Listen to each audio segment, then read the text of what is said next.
Magandang umaga mga kamag-aral. Magandang umaga, Binibining Bensole. Ako si Manny Caminade, At ako naman si Ivan Canta. inyong tagapag-ulat sa Florante at Laura, saknong 84 hanggang 104 at 105 hanggang 125. Ivan, bago tayo magpatuloy sa pagtatalakay, maaari mo bang hawiin ang mga matatayag na salita dito? Siyempre naman, Manny, naririto ang mga talasalitaan kung saan makikita natin ang mga salitang mambabasa natin mamaya sa bawat sakno. Talasalitaan. Saknong 84. Namangha, nagtaka, pinagbaling-baling, tumingin-tingin. Saknong 85. Nanaghoy, umiyak. Ilang, loob ng gubat. Saknong 86. Hibit, pag-iyak. Mapagkandiling, pagkalinga. Saknong 87. Gunita, pagbalik tanaw. Pagkuro-kuruin, pagmuni-muni. Saknong 88. Di kakapit, hindi bibigay. Saknong 89. Namamalas, nasisilayan, lugami, posisyon ng taong may dinadalang mabigat na damdamin o nakaupo, pinipisa-pisan, pinapahiralan, iwinawalat, ibinunyag, nadugo, namatay na tao, at sukab, taksil. Saknong 90, ipinaghagisa, inihagis, hilo, taksil.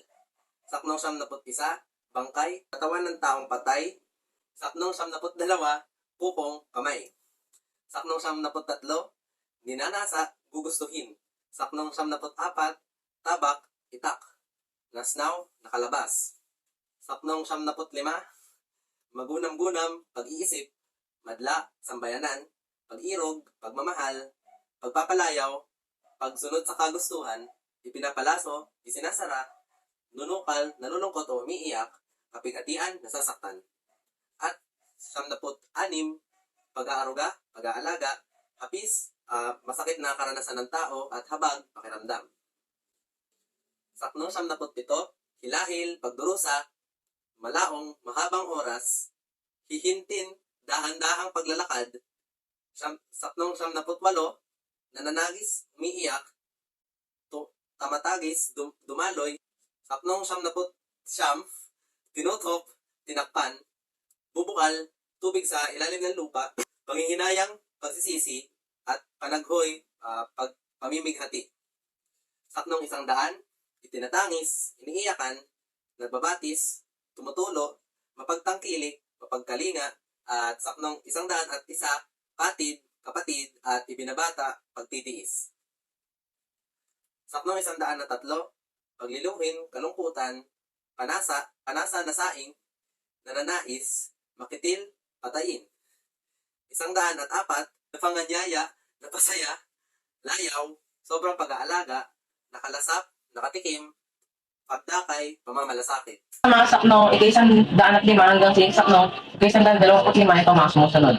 Budhi na kahulugan ni konsensya, pigati na kahulugan ni kalungkutan, esposo na kahulugan ni asawa ng lalaki, pinagliluhan ng kahulugan ni pagtaksilan, traidorin, nagsukab ng kahulugan ni nagtaksil, paningdim na kahulugan ni damdamin, hangos na kahulugan ni mabilis, pagsiliin na kahulugan ni sakmahin, lumikat na kahulugan ay gumalaw, kinugkob na kahulugan ni nagdadala, nanatak na kahulugan ni pumata, habang na kahulugan ni awa, mahapis na kahulugan ni magdusas, pigati na kahulugan ay kalungkutan, tigip sakit na kahulugan ay walang sinasakit, tangulan ng kahulugan ay tigapagtanggol, mamilantik na kahulugan ay uminal, inadhika na kahulugan ay ambisyon, pinatangisan ng kahulugan ay niyakan, mapapakingit ng kahulugan ay malilimot, manaw ng kahulugan ay mawawala, alibughan ng kahulugan ay masama, marawal ng kahulugan ay kalihiyan, kamun kauntian ng kahulugan ay kaunti, kumulas ng kahulugan ay kumawala, matak na kahulugan ay pumatak, at naamis na kahulugan ay naapit. Ngayon nahawi na natin ang mga salitang sagabal sa ating pagulat. Halina't mag-umpisa. Napakaganda talaga ng epikong ito, hindi ba? Bawat kabanata ay talaga namang kamangha-mangha. Simulan namin ang pagulat sa pagbabasa muna ng bawat sakno. 84. Ginanoy na mangha nang ito'y marinig, pinagbaling-baling sa gubat ang titig. Nang walang makita'y hinintay umulit, di naman nalaot, nagbagong humibig. Ang bayaning moro'y lalo nang namaang. Sinong nananaghoy sa ganitong ilang? Lumakit sa dakong pinanggagalingan ng buntot hiningang pinakimatyagan. Inabutan niya ay ang ganitong hibig. ay mapagkandiling amang iniibig. Bakit ang buhay mo'y naunang napatid? Ako'y inulila sa gitna ng sakit. Kung sa gunita ko'y pagkuru-kuruin, ang pagkahulog mo sa kamay ng taksil, parang nakikita ang iyong naririnig, parusang marahas na kalagim-lagim. At alin ang hirap na di ikakapit sa iyo ng Konde Adolfong malupit. Ikaw ang salamin sa reyno ng bait, pagbubutunan ka ng malaking galit. Katawan mo, abay, parang namamalas, ngayon ang bunso mong lugami sa hirap. Pinipisang-pisang at iwinawalat ng pawaring lilot berdugo ng sukab. Ang nagkahiwalay na laman mo't buto, kamay at katawang nalayo sa ulo. Ipinaghagisan niyang mga lilo at walang maaawang maglibing ng tao. 10 ng lingkod mo't mga kaibigan, kung kampi sa liloy iyon ng kaaway.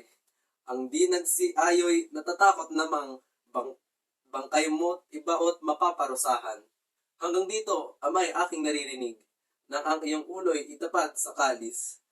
Ang panambitan mo't dalangin sa langit, na ako'y maligtas sa kukong malupit. Inanasa mo, pang ako'y matabunan, ng bangkay sa gitna ng pagpapatayan, nang huwag mahulog sa panirang kamay, ng Konde Adolfong higit sa halimaw. Panalangin mo'y di pa nagaganap, sa liig mo'y biglang nahulog ang tabak, nasnao sa bibig mong huling pamangusap, ang adios, bunso't buhay mo'y lumipas. Ay amang ama ko, kung magunam-gunam, madla mong pag-irog at pagpapalayaw, ipinapalason ng kapighatian, luha ni rin puso sa matay, nunukal. Walang ikalawang ama ka sa lupa, sa anak ng kandong sa pag-aaruga. Ang munting hapis kong sumungaw sa mukha, sa habag mo'y agad nanalong ang luha. Ang lahat ng tuwa'y natapos sa akin, 10 ni rin buhay ay naging hilahil. Ama ko'y hindi na malaong hihintin, ako't sa payapang baya iyayakapin. Nadaling tumigil itong nananagis, binigyang panahong luhay tumagistis, niyong naawang morong nakikinig, sa habag ay halos magputok ang dibdib. Tinutok ang puso at saka nagsaysay. Kailan, aniya, luha ko'y bubukal ng habag kay ama at panghihinayang para ng panaghoy ng nananambitan. Sa sintang inagaw ang itinatangis, dahilan ng aking luhang nagbabatis. Yaoy nananaghoy dahil sa pag-ibig sa amang namatay na mapagtangkilik. Kung ang malampatid na ibinabaha ng mga mata ko'y sa hinayang mula. Sa mga palayaw ni Amat Aruga, malaking palad ko't matamis na luha. Ngunit ang nananahang maralitang tubig, sa mukat dibdib ko'y laging dumidilig. Kaya ang mga galing napuwat sa bangis, hindi sa anduka at pagtatangkilik. Ang matatawag kong palayaw sa akin ng ama ko'y itong ako'y paniluhin. Agawan ng sintat panasa na saing, lumubog sa dusa at buhay ko'y makitil. May para kong anak na napanganyaya, ang layaw sa amay, dusa at pawang luha. Hindi nakalasap kahit munting tuwa, sa masintang inang pagdakay na wala. Pahinto ito, narinig na muli ang panambitan niyong matataan, na ang bitin daw lang ayaw niling buti, paalam ang abang kandong ng pag-ibig.